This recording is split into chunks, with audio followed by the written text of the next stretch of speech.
Good morning, friends. Welcome to Empty Cloud Monastery. I'm here with Bhante Sumitta again for the 3-episode series on dependent origination. So yesterday morning, Bhante shared some teachings, and this morning we will proceed with the same talk on dependent origination. So at any time, if you have questions, feel free to type them in the live chat and we will pass them on and we'll ask them to Bhante Sumitta. And hello to Sam and Geeta who are checking in and everybody else who is tuning in but hasn't said anything quite yet. So without further ado, I'll pass it on to Bhante. Samantha Chakravalesu Atra Gachantu Devata Sadhang Mang Munirajas Sunantu Sagga Mokkadang Dhamma savana kalo ayang bhadanta Dhamma savana kalo ayang bhadanta Dhamma savana kalo ayang bhadanta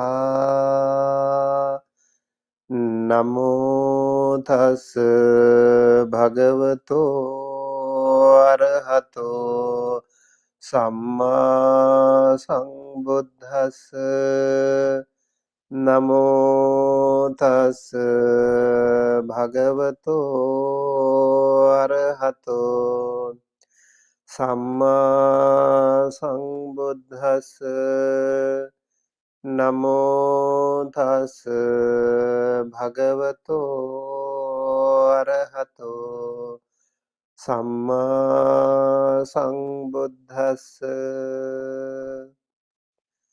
kuto sara nivattanti katthavattang navattati katthanaman ca rupang ca asesang uparujjati Yattha apocha pathavi tejo vayo nagadhati ato sara nivattanti ettha vattang navattati ettha namang ca rupang ca asesang uparujjati.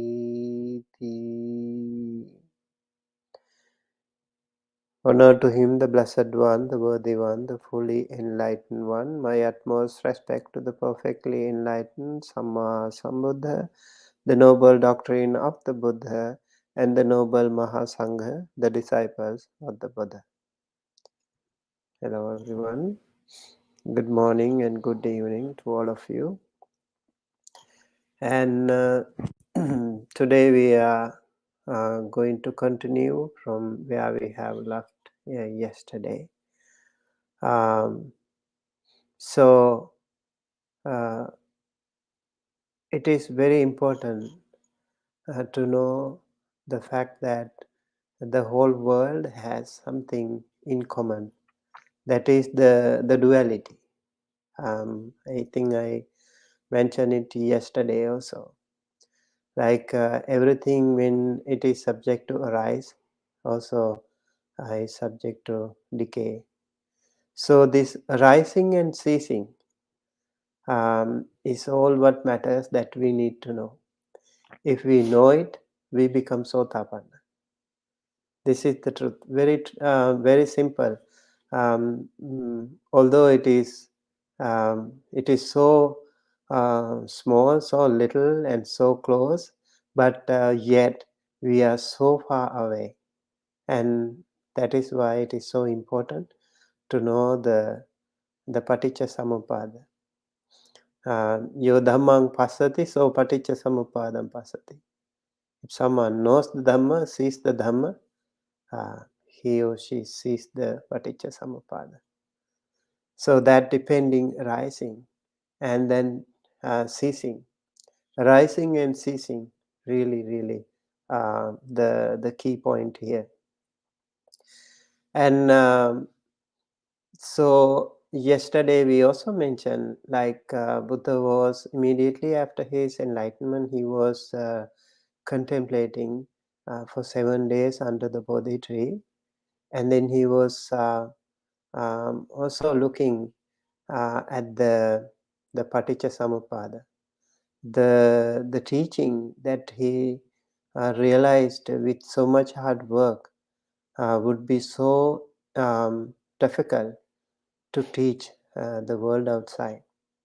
So he was thinking how to teach this, and then he was going through ascending order and then the reverse order, Paticca Samuppada, avijja paccaya sankhara, sankhara paccaya vijnanam, vijnana paccaya nama rupam, nama rupa paccaya salayatanam, salayatana paccaya bhaso, bhasa paccaya vedana, vedana paccaya tanha, tanha paccaya upadanam, upadana paccaya bhavo, bhava paccaya jati, jati paccaya jara maranam, soka parideva, dukkha domana supayasa sambhavanti.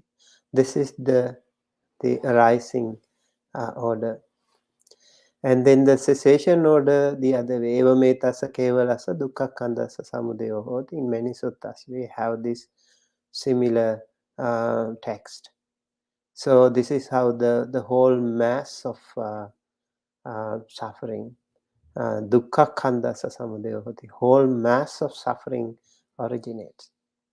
And then Buddha also, in the second watch of the night, he says, avijjayatveva asesa viraga nirodho, sankhara nirodho, sankhara nirodha, vijnana nirodho, vijnana nirodha, namarupa nirodho, namarupa nirodha, salayatana nirodho, phassa nirodho, salayatana nirodha, phassa nirodho, phassa nirodha, vedana nirodho, vedana nirodha, tanha nirodho, tanha nirodha, upadana nirodho, upadana nirodha, bhava nirodho, bhava nirodha, jati nirodho, jati nirodha, jara maranam, soka parideva, dukkha domana supayasana.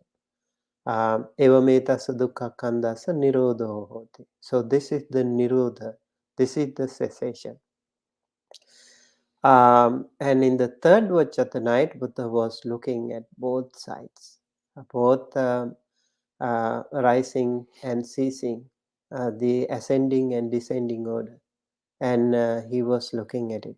There's a beautiful simile to that, like a racer. When those barbers those days, they use a razor, right?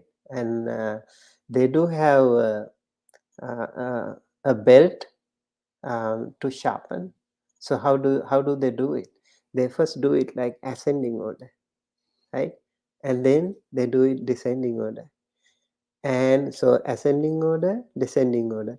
And then they quickly go ascending and descending, right? So when you do that, actually, this Paticca Samuppada theory is such that when you do it fast, up and down, back and forth, then you do not create chittas. Then this is called animitta samadhi, sunyata animitta apanihita. So this is how you don't create any karma. When you don't think, you don't create karma. So this is also called Arahat Samadhi. When the liberated one goes into that Arahat Samadhi, no more karma, no more sankhara, no more formation is generated. So this is the key thing here we need to know.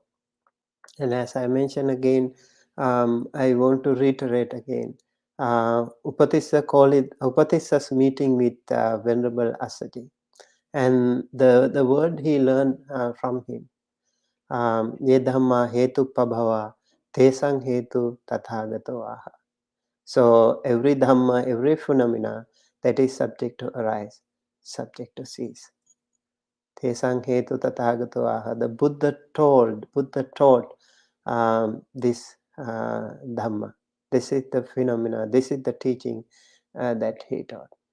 And every Sotapanna person, yang kinchi samudaya dhammang, sabbang tang nirodha dhammang. This is the formula. This is the identity given to the Sotapanna person. If you have this realization, yang kinchi samudaya dhammang, whatsoever is subject to arise, sabbang tang nirodha dhammang, all of them will be subject to cease. So arising and ceasing. How many times we can see these things, experience these things, encounter these phenomena in our day-to-day life? Every time we have it. As I mentioned, like winking, eyes opening and eyes closing, that is rising and ceasing. Breathing, inhale and exhale, we have that. Palpitation, we can see that. Heartbeat, we can see that. Rising and ceasing. So every time we see something, we can have that. And when we eat, we defecate. When we drink, we urinate. And when we sleep, we wake up. When we are born, we die. When the flowers are bloom, they decay. When the sun rises, that sets. And everything in this world is just like that.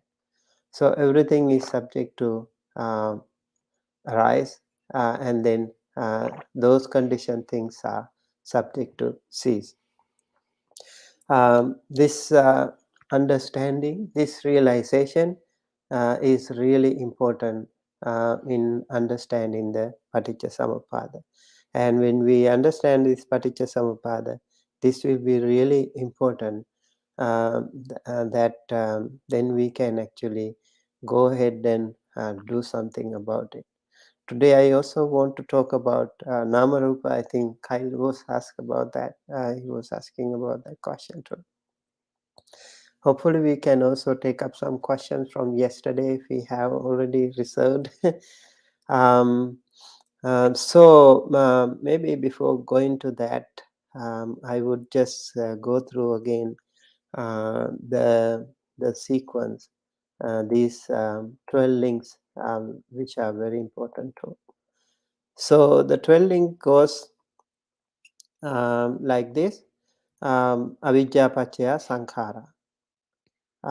So because of the avijja, because of the ignorance or delusion, the sankhara, the formations take place. And so sankhara paccaya vijnana. Because of the sankhara, because of the formation, vijnana, the consciousness happens. Just try to contemplate on these things. How does it happen? Like avijja paccaya sankhara. Because of ignorance, formations happen. We create things, we fabricate things. Sankharas, the karma, whatever karma we do. And then sankhara paccaya vijnana. Because of that, we also have the vijnana, the consciousness. And vijnana paccaya namarupa. Because of vijnana, we have the name and form, materiality, mentality, materiality, or whatever you call it. And this is actually a really important link, vijnana and namarupa, that we will discuss afterwards.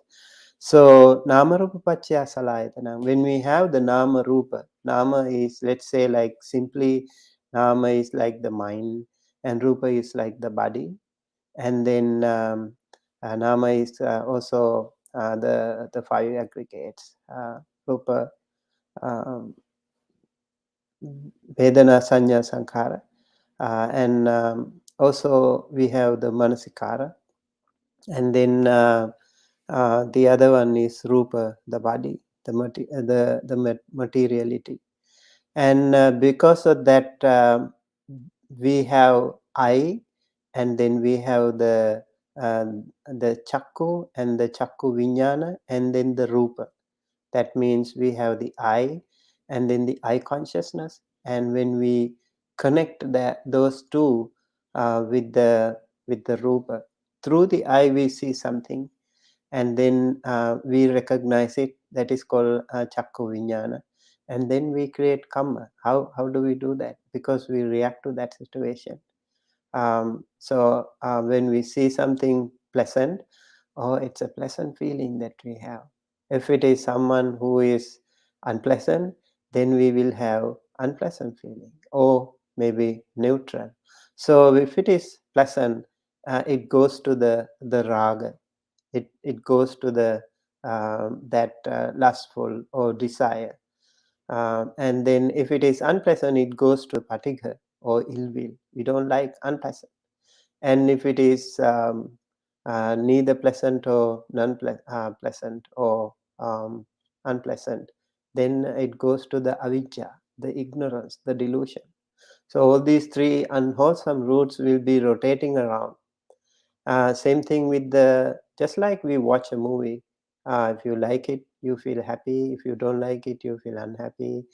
Or else, also when you listen to music, if you like it, you feel happy. If you don't like it, you feel unhappy. Or else just simple, just neutral. And pleasant or neither pleasant or non-pleasant. So the same thing, raga, dosa, moha will be there as well. So those three unwholesome roots will be attached to them. And then the other the faculties, we can also think of it like when you have a good smell, pleasant smell, you like it. And if it is unpleasant smell, you don't like it. And otherwise, most of these other things are just neither pleasant or non-pleasant. So then the hiding, the hibernating, deluding ignorance will be there. And then when it comes to the tongue, it is the taste. We savor things. If it is like yummy, tasty, delicious thing, then we feel pleasant. If not, we feel unpleasant. And of course, if we are very hungry, it doesn't really matter. Whatever we have, we eat, right? But if we have many choices, then we have we categorize. Oh, this is pleasant side, this is unpleasant, and this is neither pleasant or non-pleasant. So accordingly, we do have raga, dosa, moha, that desire, that lustful things, and then the hateful things, and then also the neutral, neither or not. So neither pleasant or non-pleasant can be there. So we see that avidya also plays a really important role here again, and tanha also plays a really important role again. And duality of tanha also we need to know. Like when we desire something, that is the one end of the tanha, and if we don't like it, that is the other end of the tanha. So tanha and avidya is again the precise summary of that thing. And in the links, 12 links, we also have this avidya and tanha.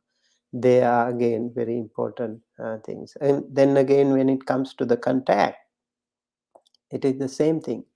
If we like the contact, we feel happy. If we don't like it, we feel unhappy. And if not, we just feel just neutral. Again, the same thing. And the most important thing, and again is most difficult thing, is the mind. And mind also has pleasant thoughts. When you are here, hopefully you have pleasant thoughts at the temples, or when you listen to a Dhamma talk, you might get some pleasant thoughts. But sometimes when you keep on talking like very unfavorable things or very difficult things, difficult to digest, you might also get like boring sensation. Right? So unpleasant thoughts can come to you, and then or else just neutral thoughts can also be there. So all these things are there with the name and form, and when they are having the contact, that when we contact the name and form with the outside things, then we generate the karma again. And how does it happen like that? Actually, Vedana, right? Because of that phasa, we have Vedana, Sukha Vedana, Dukkha Vedana, Dukkhama Sukha Vedana. So, like let's say, like I sit on a comfortable cushion, I feel comfortable, Sukha Vedana, right?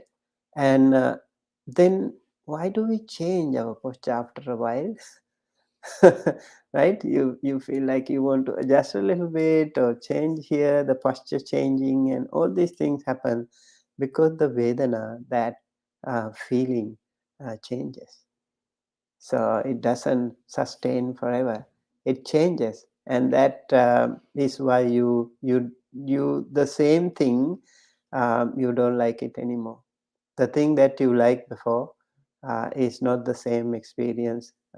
Let's say like you really like chocolate, but then you keep eating chocolate, then you will not like it anymore. If you like some delicious food, if you go to the same restaurant, you will be so bored you don't even want to go there anymore. Those things can happen, anything and everything in our experience. If you do it again and again and again, we feel bored. But somehow, remarkably, we don't have that boring thing. We are born again and again and again. We don't feel bored, right? So we really have to do something about that. Why? Because we are not mindful. We don't have that yoniso manasikara. That is exactly why it is happening. And later on, we will talk about that as well. So this because of Vedana, we have the tanha, and again, like we like it, and then we desire it, and if we don't like it, we hate it, and then so that goes with the tanha, the two sides of tanha, and then tanha pachaya upadana. Because of that, we also grasp it. We cling to that, and this is where we go to the existence, because we want to hold it for a while. Let's say now I feel more comfortable in this cushion, so I want to keep it longer, and I don't want to remove that, and that is the upadana, and that is the bhava. We want to keep it for more, and you like to stay like comfortable, you like to sit or live more comfortably, or you like to live longer, you like to be happy. And like when we are human beings, we like to be born in the deva realm, because we heard deva realms are much more happier. And then we also think of the brahma realm. It is said they can live even more longer, they can be even more happier. So we always try to find that existence, that more and more existence. And this is why we have the bhava. So there are three different kinds of bhava. Kama bhava is the bhava that we are born into, and not necessarily like the way we think. Like for humans, we like this bhava, right? But maybe for the animals, they don't necessarily like the way we live. Like we want to be like take shower and clean, and apply some cream and cosmetics and all these things. That is the kama bhava, like the human realm we think of. But in the human the animal realm, let's say for example rhino or hippo, they don't necessarily like those beautifications, adornments, and all that stuff, right? They don't need it. They don't like it. And some of the sentient beings, some of the animals or insects in the dirt, they really like it. And if we try to wash them and keep them on a cushion or something, they will feel really miserable. They don't like it anymore. Same thing actually goes with the hell realm too. Some of them like it. Some of the hungry ghosts, they like it. They don't want to get rid of it. Even if we try to help them, they say, I'm okay. I don't want your merit. They might even say that. So there are people like that too. You can see in our society. There are people like that. We try to help them to come out of their misery. They don't want. They want to be there. Okay, like you are so much addicted to alcohol or drugs. You try to help them so much, and they don't want to get rid of it. Why? Because of their delusion, their ignorance, their moha. That also plays a big role in them. So this existence thing again is a really important teaching, and that is bhava. And because of this, that we like to survive more, like to exist more, then we have the jati, the birth. When you have birth, what happens? Like you have birth, different kinds of births. Like we humans have what we call sansedaja, that is the mother and father combination, and with their relationship, a baby is born. And there are also some called um, uh, like andaja, egg born, right? And then some of the like the chicken, they are born from the egg. And then it is also called jalabuja, that is born in the water. Some sentient beings can be born in the water, and also some sentient beings can be born like what we call opapathika, that is automatically they appear, just like the devas, just like the hungry ghosts, just like the other sentient beings in the hell realm, even in the Brahma realm, they are born just like that. They don't have the same thing like we do. So it is different. So there are different kinds of birth, and even in our case, like. We have different kinds of birth too, like inside the mother's womb. And then when you are born there, you also start uh, developing all the different kinds of bodily organs, right? And then the baby is born.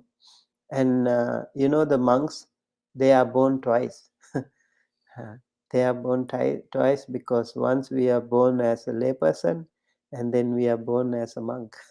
So in Sanskrit language, there is a word called dvija.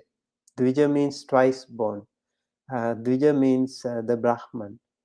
So the Brahman person who is born as a layperson, and also when uh, they ordain as a Brahmin, that is why they are called Vijay. And we also have two names. When we were born, we were given a different name, lay name, and when we are ordained, we are given another name. So we use that name. And I'm sure Ayasoma's Italian name was not that. So my name is Sumitta. The lay name was different too. So we have kind of Dvija existence. So yeah, so because of the jati, we have the other sufferings that we like encounter in our life. What are the other sufferings? Jatipatya, jara, decay, we grow old, we don't like it, but it happens, right? And then jati jara, and then soka, we feel sorry, we feel sad, and parideva, we cry, and dukkha domanasa, all the suffering, all the depression, upayasa, lamentation, everything, all the other sufferings follow because of the jati. And eva metasa kevalasa dukkha kandasa samudayo hoti. This is how this entire mass of suffering originates. Yeah. So yesterday also, I think there was a question about that, like where to start, because this is this is a circle, right? So where do we start? And Kyle, what was your question yesterday? Yesterday I wanted to ask about Nama Rupa, but today I want to ask about something else. Okay, good. Okay. Yes, so Nama Rupa thing is a really important link here. Nama Rupa and Vijnana. So these two links are very important because it is like a rip current, the rip current. Like if we don't know, like we go to the swim. Do you swim? So you go to the swim, if you don't know about the rip current, those features, like the sea, how it behaves, and you might be swept away, like back to the ocean. And how do you get rid of it? If you panic, you will die. Right? But if you are smart, if you are skillful, there is still a chance for you to get rid of that. And so you have to go with the flow first, and then you have to find out a way to come out of that rip current, and then you can swim back. So the skillful swimmer can do that. But many people would not do that. Just like an arahanta person who has come out of this whirlpool, this vortex. The skillful swimmer would do the same. And just like the dog who would look at the reflection of his own and thinking, oh, there is a dog, he would bark at the dog, or he would be angry, maybe he would be happy, maybe by looking at the reflection of his own. So we from outside, we know, oh, this foolish dogs, he doesn't know that. And so we think the dog doesn't know. Oh, so he keeps looking at the water every time, and he's barking happily or unhappily. And that is somewhere he has to understand, oh, this is me, myself. This is no other dog, just like that. We humans also, when we go to the mirror, we see ourselves, right? So we see that, oh, this is me. So I always think this is me, not somebody else. But if it is you, then who are you? Nacha so, nacha anyo. That's another thing that we have to think. And also, there are many similes like that. For example, in Umaga Jataka, I think Mahosada Jataka, the king was noticed. He was informed that there is a gem, a shining gem in the pond, and then he asked people, his servants, to go get it, and they tried to swim and immerse in the water, tried to find, they couldn't. And then he asked one of his wise men called so he tried to do that too. He removed all the water and tried to find no gem. And then when the water was full, again it is shining. So he was like very confused, and he tried his best to. And then the king, it is said, he asked the Mahosa, the Bodhisattva. And the moment he asked about this task, he knew exactly the gem is not in the pond. It is in somewhere else. So what he did, like he saw actually a palm tree, and that should be shining somewhere else. So he asked to bring another bowl of water, and he held it, and it was shining there too. So the gem is there too. And then he said, there is no point working so hard to empty the water. The gem is right there in the palm tree, in a bird nest. And then so like that, we have this illusion, we have this delusion, we are always being swept away by these so many different kinds of currents. For example, the vortex or the whirlpool theory, it is amazing, right? The water, it really goes, the rotates really fast, and then it goes deeper into that. And if you are into that, you will be sucked, right? Just like the, what do you call that, black hole theory. Same thing, right? Everything that comes in way will disappear. And so it is said the nama and rupa, name and form, the materiality and mentality. This is how this thing happens, and we have been born in this samsara for so many times. So we created already a very fast pace, very fast. So we move really fast, and we don't know how to stop. So we easily become a part of it. And that is why the Buddha, remember the story of Angulimala? When Angulimala was running after the Buddha, Angulimala said, stop, I can't, I want to catch you, but you're not stopping. The Buddha said, I have already stopped. You are the one running. So it is the one that opened the door of his eye, Dhamma eye, and his intellectual. He was a smart guy, intelligent boy, and then the Buddha taught him the Dhamma, and he understood that. So certain things in our life, you never know how things can happen to you. You never know how you can learn the Dhamma, practice the Dhamma, and realize the Dhamma suddenly. Maybe while driving, maybe while eating, maybe while taking shower, maybe while going to bed. You might, realize the Dhamma if you keep concentrating, keep contemplating on these things. So it's really important to think of the combination between the nama and rupa, and also the relationship between vijnana and nama rupa. So it is said actually in Mahapadana Sutta in the Nikaya, Vipassana Buddha's time. It is said he was focusing on that, he was contemplating on that, and then he saw vijnana pacchaya nama rupam, and then nama rupa pacchaya vijnana.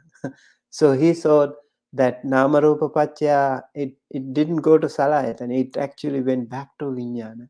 So vijnana pacchaya nama rupam and nama rupa pacchaya vijnana, and that means consciousness was creating or the condition, the name and form, and name and form condition the consciousness. So those two things are again very important things that we need to know. I would like to give you a good simile that Bhante Katakurunde Jnanananda gave. In here he said about the five fingers.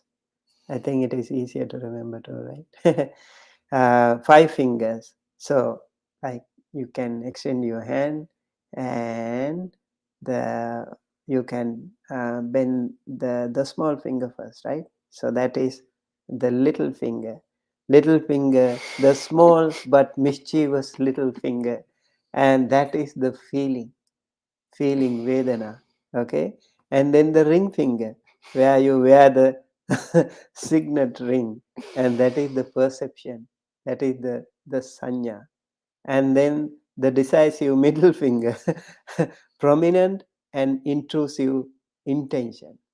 So he is the one who calls the waiter and silences a meeting. And so you do your work when intention steps in. So this is the Chetana. And then we have this one called index finger, that is fussy and busy all the time, contact. And then the other one, thumb, standing apart but approachable to the rest. So it is the attention or manasikara. So these are the 5 things that we have in the vijnana, and very interesting thing. And so when we have the whole thing in the fingertips, right, at your fingertip, this is the called name, this is the nama. And when you clutch your fingers, the one nearest to your thumb is the attention or manasikara, and this is the other one is the index finger, the contact, and so the contact is the other one, phassa.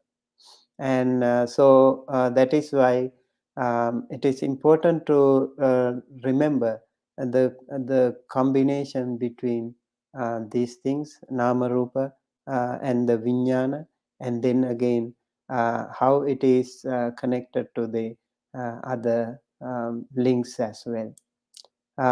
So thinking thus, we need to work on this, and then we have to go backward, and like the razor sharpening thing, as I mentioned, how you sharpen your razor by going upward and then going downward and then going quickly up and down. So there you create a mentality, create a condition where you don't have any thoughts anymore, and that is how you can see the arising and see the cessation, and that is how you can go realize the nibbana, realize this is how we decode that mysterious vortex, mysterious whirlpool. And the skillful, like a skillful swimmer, we have to come out of that. And once you come out of that, you can stop creating karma anymore, stop having thoughts anymore. That is called sunyata, animitta and apanihita, and also called the jhana, that is called Arahat Samadhi.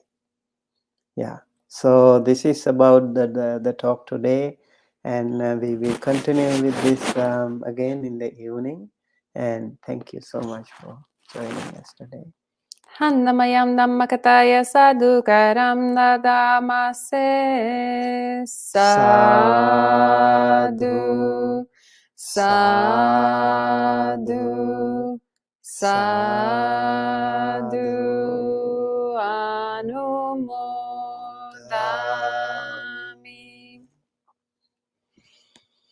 Thank you very much, Bhante, for sharing these teachings. And we have several different friends who have joined us in the meanwhile.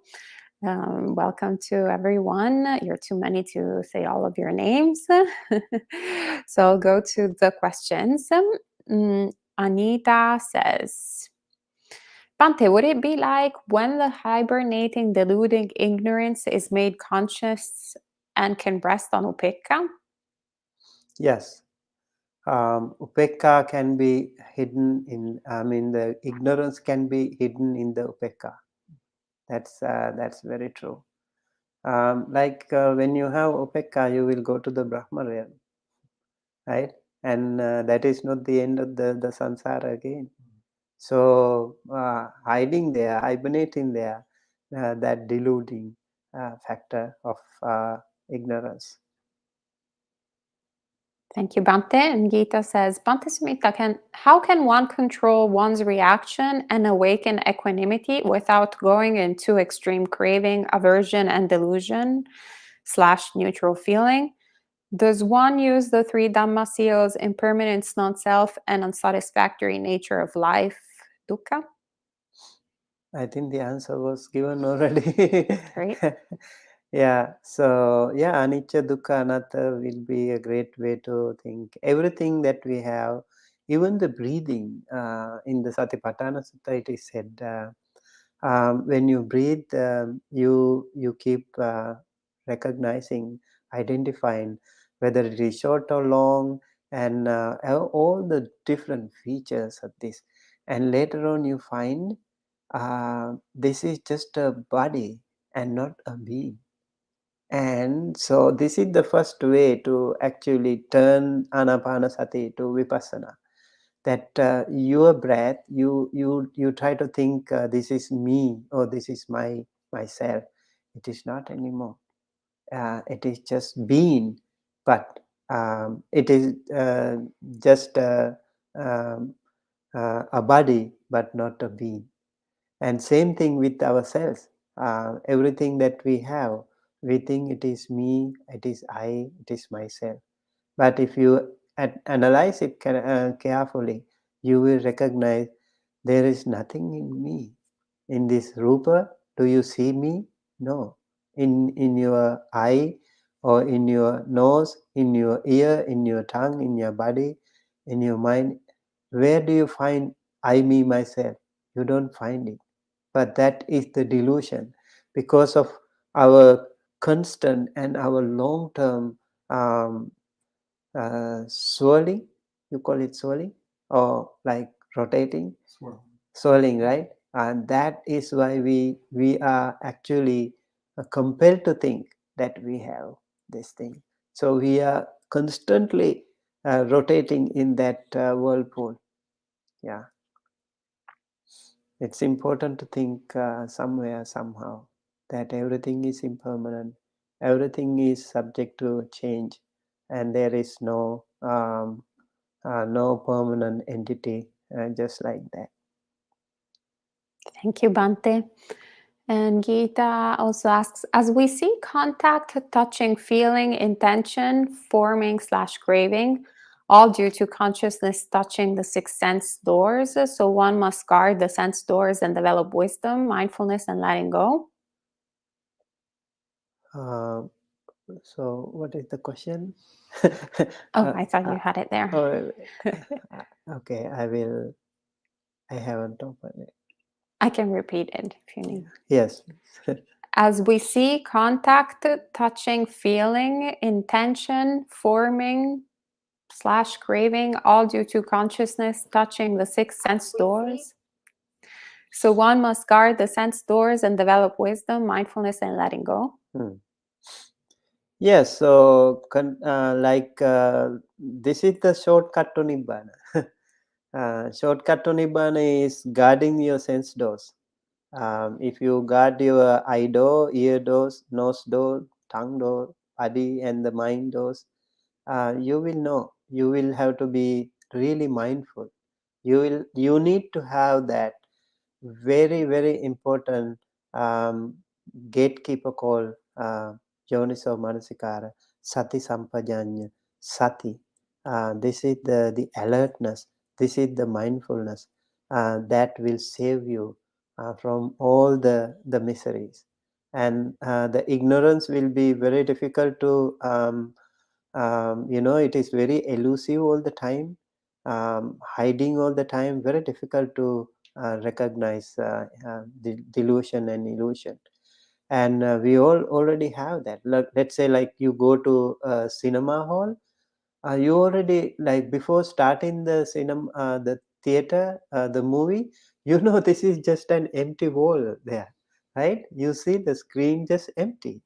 And when it is everything dark, and then the projector starts, and then you see actors, and then you really go so much deep into that. Sometimes you cry, sometimes you laugh, sometimes you clap. You are so much immersed into that. That is the fooling thing, that is the ignorance that we have, right? So the darkness and all are the conditions that we have, and then the sounds and all the other things are there to fool us. Yeah, this is just like that. So we always have that illusion, delusion, and ignorance. So it's important that we guard our senses. It's really useful actually when you see something like ditte ditta matang. You see, yes, that's it, and you see something, a form, and but do not judge. If you judge, then you will create a karma. You generate good or bad karma. And remember, all good and all bad karmas will lead to samsara. But only good karma can be more helpful than the bad karma. Eventually, even the good karma have to be left behind. Even the dhamma, we use it as a raft to swim across the ocean. Once you are there, once you become paragu, or you have crossed over to the other shore, you have to leave even that. So those arhantas, they will never come back. They will never come back. They have already left the boat, like down the river. So even the Dhamma is not something that should be attached to later on, but not now. Yeah, we have those resources that we have. So those wholesome resources we should use to get out of this samsara. That's really important. So thinking of the five senses or six senses. That is why Buddha said to Pukusati, when Pukusati asked the Buddha, can you please show me a shortcut to Nibbana? Yeah, you have a shortcut to Nibbana. Guard your senses. You guard your senses. When you see something, don't be angry. Don't be desirous, and don't be attached to that. And so lobha dosa moha should not be there. When you hear something, beautiful music or whatever, you should not be attached to that. So lobha dosa moha should not be there. Also, when you have smell something, lobha dosa moha should not be there. When you taste something, don't go one restaurant after another searching for so many different varieties of dishes. That is where you have to be really careful. Yesterday also we were talking about that, how to, maybe a good starting point to think of the controlling of your food, guarding your sense doors. It's always very helpful and very useful. Wonderful. Thank you, Bhante.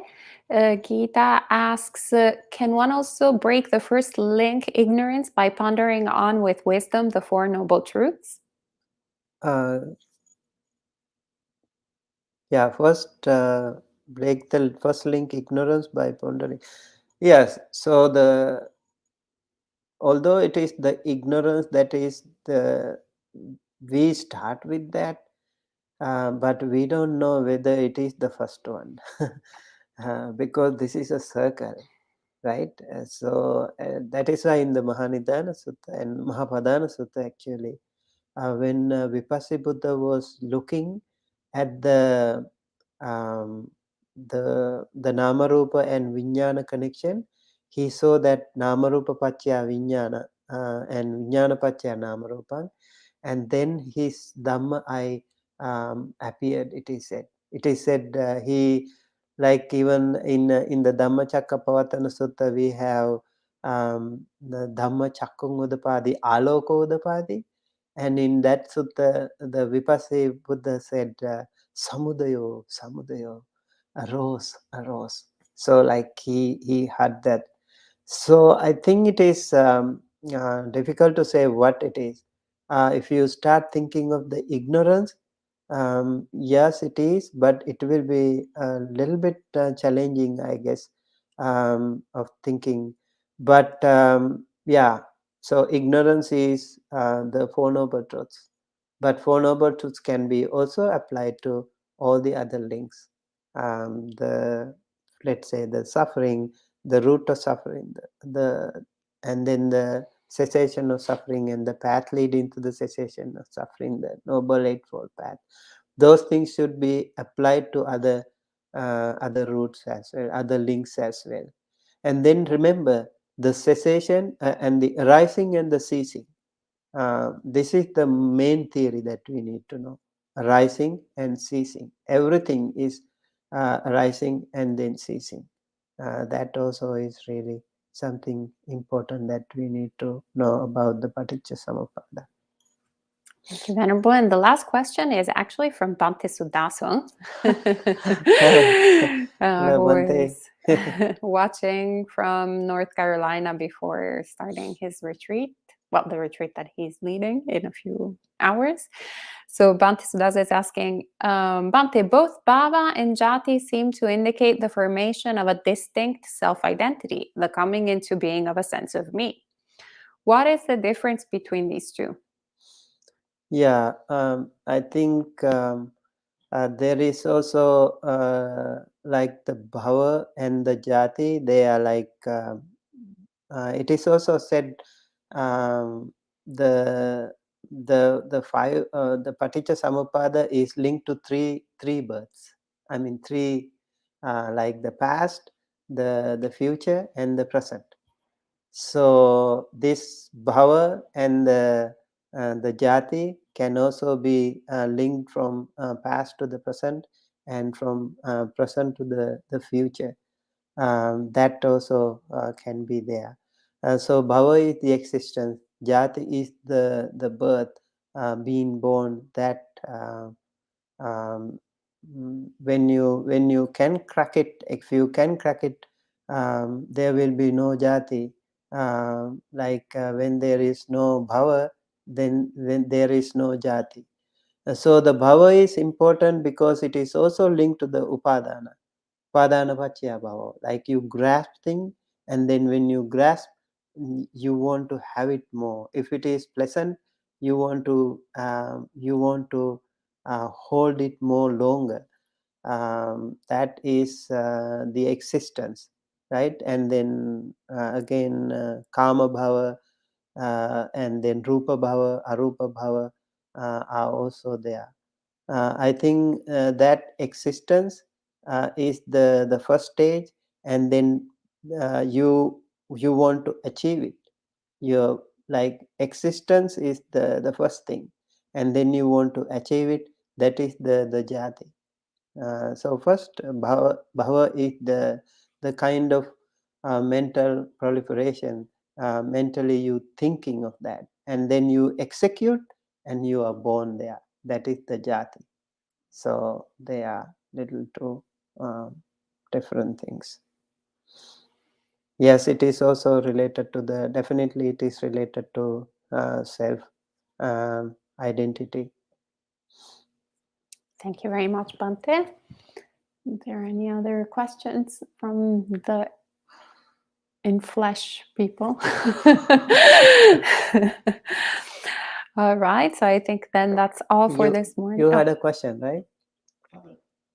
Yeah, so we talked about this a little bit the other day when we were chatting, but you know, as a process that happens from moment to moment, this is you know, more graspable for me. But as a process that results in consciousness in a human womb is more difficult. Can you talk a little bit about that?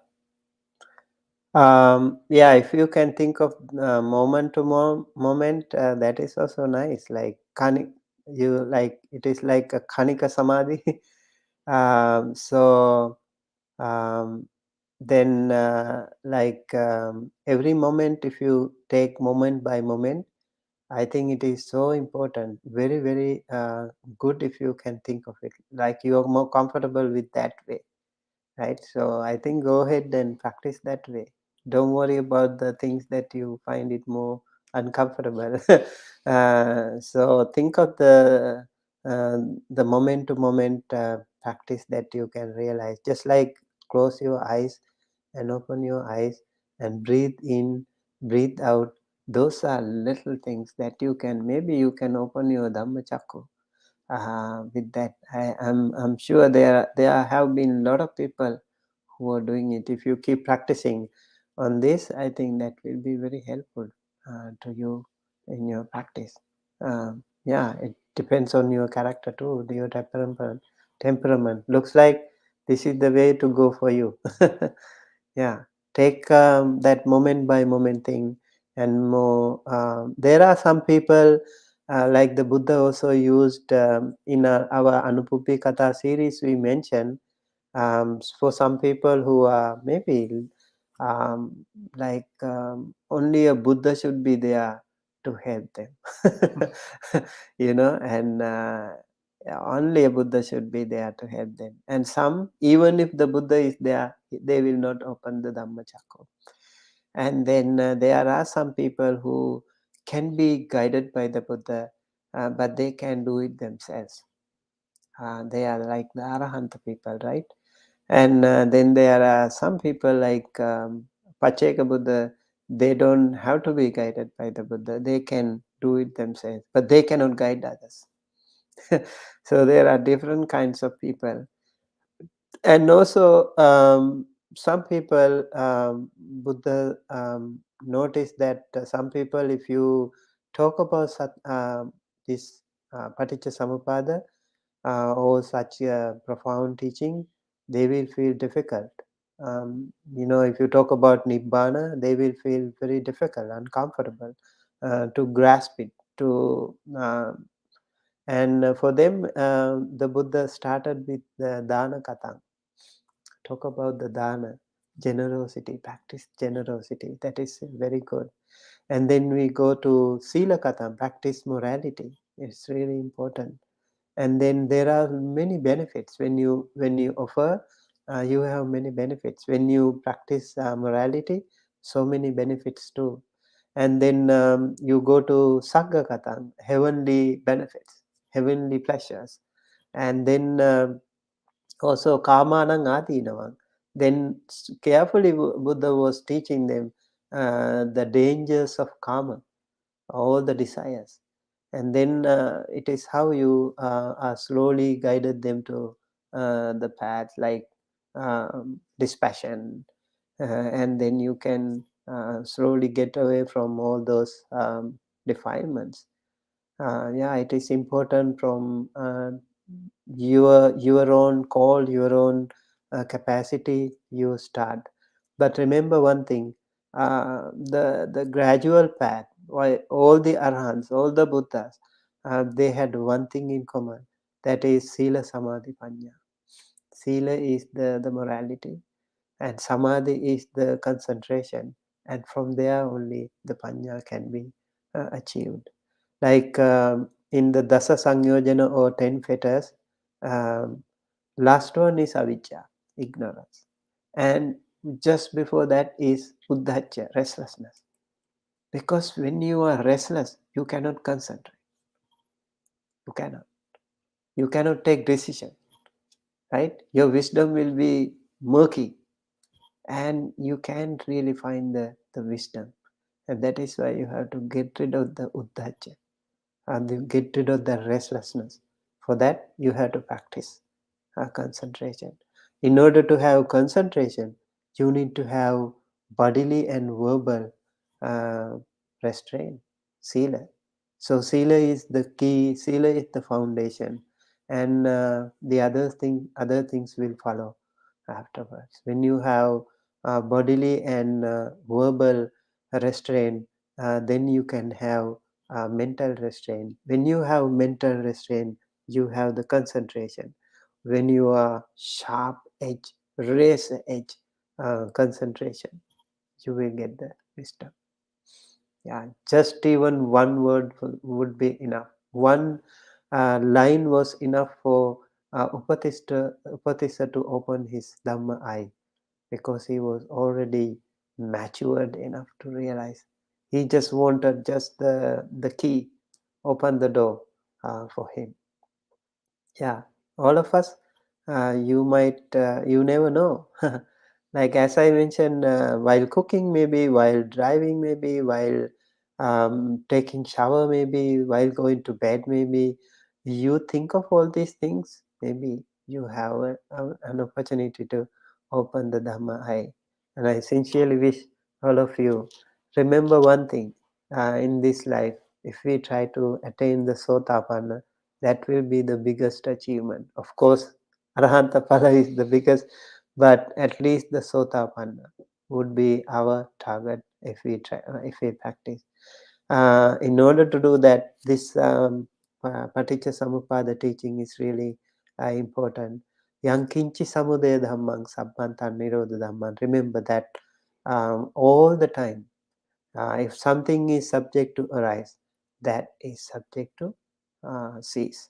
So arising and ceasing is the mantra that you should always think. Even while walking, arising, ceasing, arising, ceasing. You walk, arising, ceasing, arising, ceasing.